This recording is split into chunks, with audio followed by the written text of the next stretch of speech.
All right, thank you. This is the conference committee on H563. We're in Senate Judiciary. It's May 8th.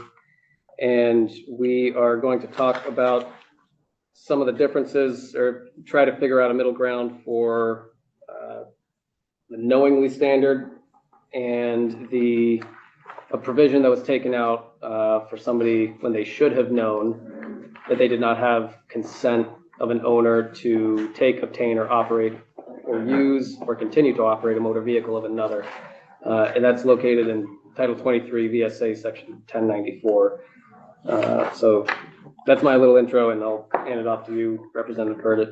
Yeah, you know, I kind of want to start with is just a little history on where parts of this came from, and mainly the auto trespass part of this bill.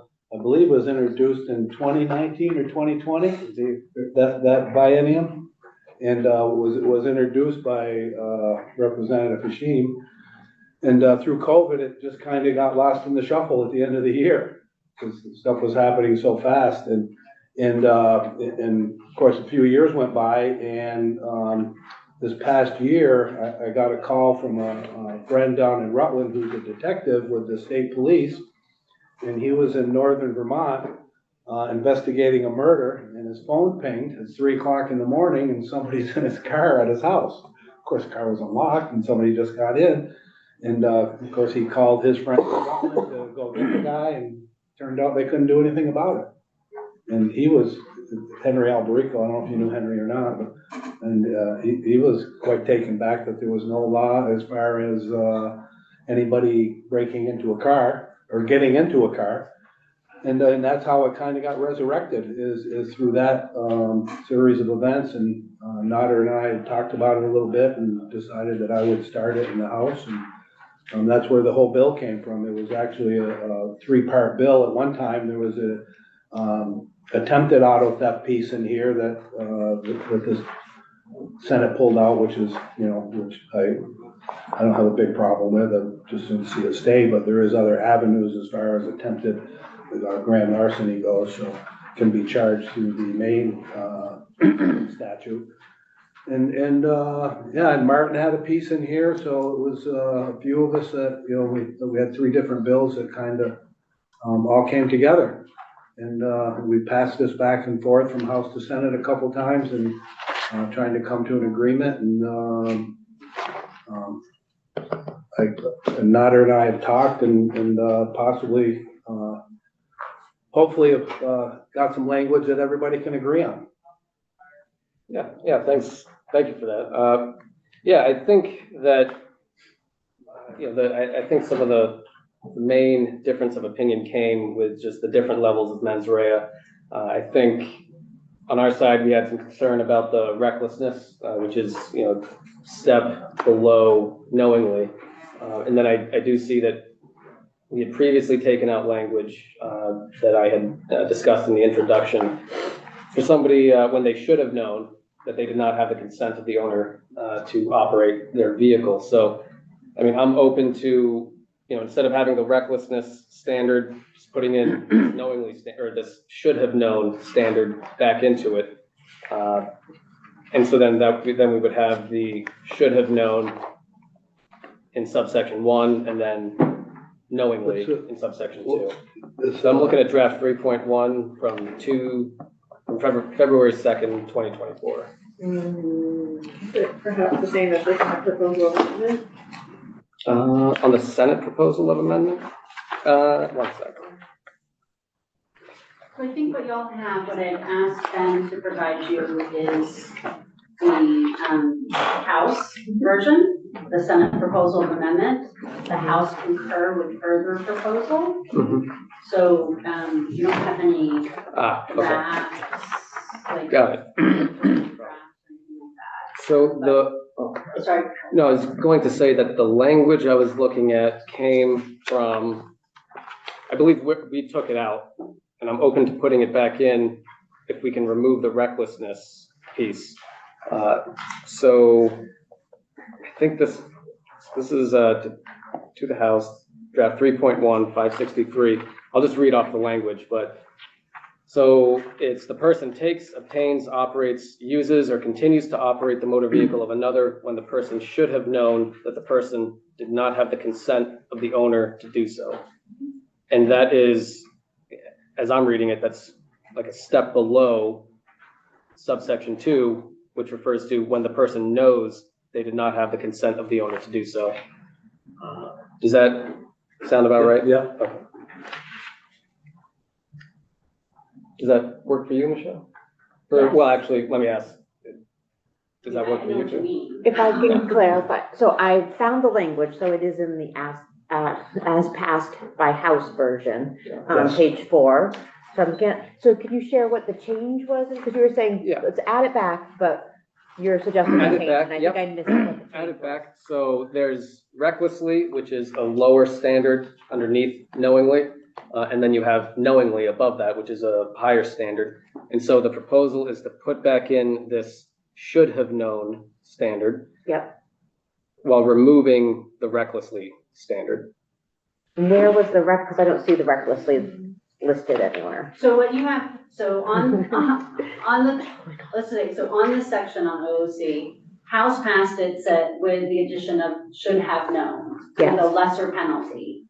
Senate took that whole section out. Yes. House countered with, okay, Lynn should have known, how about recklessly? And now what the Senate is saying is say, well, if we have to choose between those two, we'll go back to your original House. Okay, Yeah. I followed. I thought there was gonna be another swap, but it's just going back to what was originally What was proposed. originally proposed by the House. So right now, the counter that is, that came back to the Senate was House Judiciary said, instead of should have known, use reckless. And the proposal here from Senator Sheen is to use should have known. I just want to confirm something. So should have known for in terms of mens rea, that would be higher than recklessly, right? Should have known. It's kind of its own thing. I mean, I think of how you want to interpret it. I mean, I provided you with the jury instructions for recklessly, and it talks about that where you're kind of consciously disregarding a certain risk, which is a little bit, I mean, you can certainly apply that in this context, but it's a little bit of an awkward fit. I think the should have known does fit a little better, because what you're saying is that if they, with knowingly, if they can't prove for whatever reason that the person had actual knowledge that they did not have permission to use the vehicle, then you would go right below that standard. So how it fits with recklessly.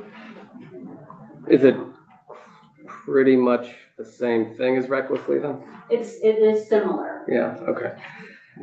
So that's an important clarification. Thank you. But it's not knowingly. Right. And But it's also not recklessly. Well, it is pretty much. Okay, so. It's an intermediate step between negligence and no. Yes, and I'm remembering when we were taking tests, I think that's why we landed with that, is because it was in kind of the middle ground, but it's also feeling like it's not ideal that it is kind of this gray area, but feeling like that's what we're trying to get at, so. All right, so do you have thoughts on, for the should have known section, or for the should have known violation, rather than having jail time for that, Where's for A1? 3 points? So considering it's a sort of middle ground between recklessly and knowingly, I mean, my first thought is to Is that the 90 days? 3 months. Yeah, the 3 months. So it's criminal, Right, $500. Is there any openness to making that a civil penalty for the should have known, since it's similar to reckless? I mean, I'd like to talk about 30 days, possibly, and you go from there. Okay. Well, how about then just $500, no jail time for the should have known? Or if you want to think on it, For for the should have known, this? yes. just so you know, for context because we're just working in subsection A, not in the like you steal it and then bring them back, but for the joyride in subsection A, the current penalties, meeting the knowing standard is 2 years and $1,000 fine. So you're. For the knowing. For the knowing standard, so if you're creating, you know, a lesser offense, lesser with regard to the mental element, just giving you context of. It's 2 years.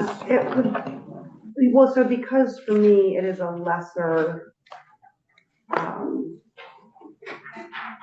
lesser than knowingly, yes, thank you.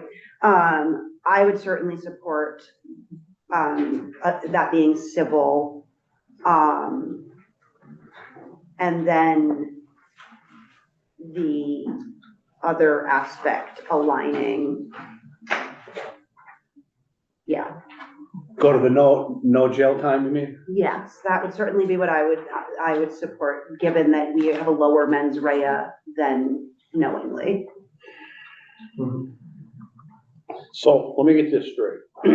Someone steals my $50,000 truck and goes for a joyride. We've lowered the standards and now we got no jail time. It's a civil offense. I steal as we've heard it here before, I steal a candy bar or a soda in a store. It's a criminal offense. It's not so much, It's too soft. It's too soft. we're just spitballing different options here. So, I haven't heard any good ones yet, though. okay, well, do you have any good ideas that you'd like to share? I thought we were gonna leave the knowingly in from our conversation. The knowingly is in, It should have known. should have known is in. Okay, but the knowingly standard, Michelle, is similar to the should have known? No, so right now what you have in statute is knowing, and that's staying. There's no proposal to change that. That's staying and that's a 2-year misdemeanor. So typically when we're talking about criminal law, we use like intentionally, knowingly, recklessly, sometimes negligently, but generally not. Should have known is more often used in a civil context. But it does appear in some criminal laws, just as not with the same frequency as recklessly. So recklessly is a lot more kind of built up in terms of, you know, its interpretation through criminal law, and you have the jury instructions there about what recklessly means. So should have known is really just what it sounds like, right? So it's like that if, you know, if I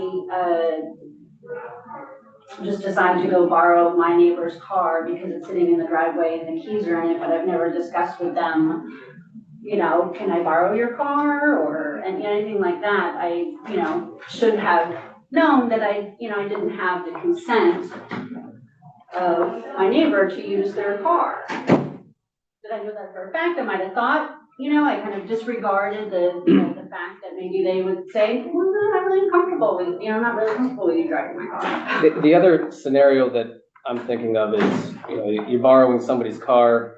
They say, bring my car back soon or bring my car back in an hour. The person borrowing it says, yeah, sure, but they bring it back 4 or 5 hours later. I mean, I feel like that would fall under the lower standard, not the knowingly standard, but, you know, a step below. And in that circumstance, yeah, I don't know that jail time is necessarily the.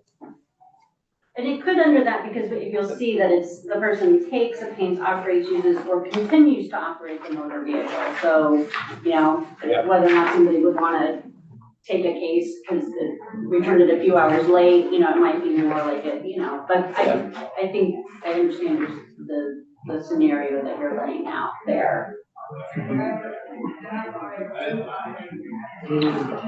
Yeah, because I think there is that difference, because we're keeping the A2 for that. If you know that you're not supposed to, then you get up to 2 years. And so like, I feel like that is different because of that joyride example, like the person likely knew they were not allowed to take it. So there would be a penalty for them to face. If this is in that more kind of gray area situation. So I just feel like because there's those two pieces, I can see having something lesser for that other standard, because it is holding somebody accountable. If they knowingly took somebody's car and just went off with it. That still It gives maintains yeah. the same penalty Right. this is sort of like lowering, if we can't prove that they did know. Yeah. We can still give them a fine. This is my proposal. We can't prove that they did know. We can still give them a fine if we assess that they probably should have known. But it just doesn't feel like it should rise to the level of jail time. Yeah, I'd agree with that. And so am I correct in assuming or understanding that is a pretty narrow set of facts that would really lead a prosecutor or one down this particular path, should have known? Somebody should have known. Well, Yeah. I mean, I think it can be pretty broad. I mean, if you should have known, you know, how do you prove that? You know, like if you get I guess I'm trying to think through why you would go for should have known. In the situation that you're describing, Senator Norton, someone just takes your car. You don't know them, they don't know you. They know that it's not their car. They may not even know it's your car. They just take a car. They know it's not their car. They know it's not their car. Okay. I'm trying to think through if a prosecutor would go for should have known in that case because they might not be able to prove that they didn't know. or you mean that they did know that it wasn't their car? That they did know. Yeah. Can they prove, if they can't prove knowingly, do they go for should have known? And then does that person? I mean, I think it would depend on the facts and the context, you know, if it's a situation where, you know, every now and again, a neighbor borrows his neighbor's car, and then one day the neighbor is in a bad mood and doesn't want to let him borrow it, but he borrows it anyway. That could be a should have known. Right. Or if you get a phone call saying, hey, bring my car back in an hour, but you bring it back 3 hours later, that could be a should have known. You just go down to some random person's house you've never met before, you steal their car. I feel like the facts would point to, you know that's not your car. Right. That's what I'm trying Then you're to into the get grand to. larceny. Yeah, and so I'm not worried that folks who clearly didn't know, did know. I don't know why that particular part is tripping me up. Folks who clearly know it's not their car, they don't have any consent to operate that car. I don't see them getting swept up in should have known. So I would agree that a lesser penalty is appropriate. Okay. What that penalty is exactly is open to discussion. So the house, did you notice what the house had in their first proposal? Because did they put it back in there? Oh, they did, I'm sorry. As passed by the House? Yeah, but they also put it in their counter, so it's 3 months, $500, sorry. Right there. All right, so just to get to the point, how about no 3 months and $500? Would that work for the should have known? So 3 months A1. and 500. Right, so Yeah, you know what? striking the 3 months. I would rather not, but for the sake of compromise, you readily gave me what I asked for. I'm willing to do it. I think this bill now, I don't think anybody in here totally hates it or totally loves it, which a lot of times isn't a bad place to be. Isn't that the sign of good Well, compromise? that's exactly what I'm saying. So yeah. Okay. What about if it's more than one offense, or whether it's just damage to the motor vehicle, extensive damage to the motor vehicle? That's still. That's in statute already. I don't think it's written out in what we have, but I know there's part of it that, You should have, Oh, you have Ben made a copy of the Yeah. existing law for OC, so you can see the whole statute, since it's not yeah. reproduced in your language here. yeah, so the B is the one where it has the higher, penalties there. $500 in damage or more, right? Right. Yeah, so, well, you're reading it, so I don't have to. Does it have anything about more than one offense, Michelle? I feel like that would move to knowingly, like if you did Right. it again. Yeah. Yes, then you knew. Yeah, then you're getting into grand larceny. Well, anything under B is grand larceny. I don't mind compromise. I just want to give anybody a free pass, okay? What's that? So I don't mind a compromise. I just want to give anybody a free pass. Right. And I don't think it really does. I mean, it gives somebody like half a free pass, I guess, on I mean, It's not free, it's still, $500. Well, that's true. still a criminal There you go. charge, Yeah. still, Honestly, would probably be imposed more often than the jail time. Right, You know, yeah. And the B, and the Restitution will subsection pay for B, it, Bob, the guy can't afford to pay for it, and then we'll come a long ways here. Yeah, Bob, the Michelle, B sorry. is that's 5-year felony. And you can charge under OOC and grand larceny, which is a 10-year felony at the same time. So I'm saying you can have both of those charges. Having an OOC doesn't exclude you from a grand larceny charge. I'm more than willing to compromise myself, folks. I just don't, I hate the OOC statute. I don't know what that means. Operating without owner's consent. Does that mean you stole it? I mean, I just don't, you know, it's a bad statute. It's a bad heading. Right. Okay, you either stole or you didn't. The only place it could come into play, what I'm thinking about is if I tell Tom Burdette, he can borrow my car and use it for a week, and at the end of the week, you don't bring it back. Hey, Tom, bring my car back, okay? Now, you're knowingly depriving me of ownership from that car, so you're operating without my consent at that point in time, but for someone to just come up and just jumps in the car and takes it with the keys in it or whatever else, that's not OOC, that's theft. I mean, that's, in my mind, that's theft. It's just me talking here, so. And we sit around the table saying it's all fine, because it's never happened to us. Well, the minute it happens to one of us, then we're gonna say, well, let's throw the book out here, you know? But that's what happens all the time. I would not say that. I'd want to find out why they felt the need to get in my What was car, going on in their what's going life, on. yeah. Yeah, depending on the situation and the evidence. I've had my car broken into, and the first thing I thought was I really feel for that person, that they needed to rifle through my car for the change in my car, that they're struggling that much in their life. No interest in having It to see still jail feels a time. violation. Yes. so Doesn't feel good. I think, so I just want to make sure I run this by you guys and Michelle for any changes to the language. We're removing that recklessly disregards. We're keeping the should have known, but taking out the 3-month jail time. So what your committee of conference will look like is going to be the Senate proposal of amendment, you know, essentially, was the unlawful trespass, right, that you guys agreed to. Yeah. Okay, and then it's gonna be the OOC, which should have known, $500 penalty for that. Right? Yes. Yeah. Everybody good? So it's gonna have those 2 sections. And we sign off on that too, so like we'll see it before it Yes, is. I'm just trying to get Official. because I'm gonna go write it Yes. up and send it to Ben. And you said you're taking out the recklessly disregards piece? Because it's being replaced by should have Right, known. okay. Yep. Okay. Go team.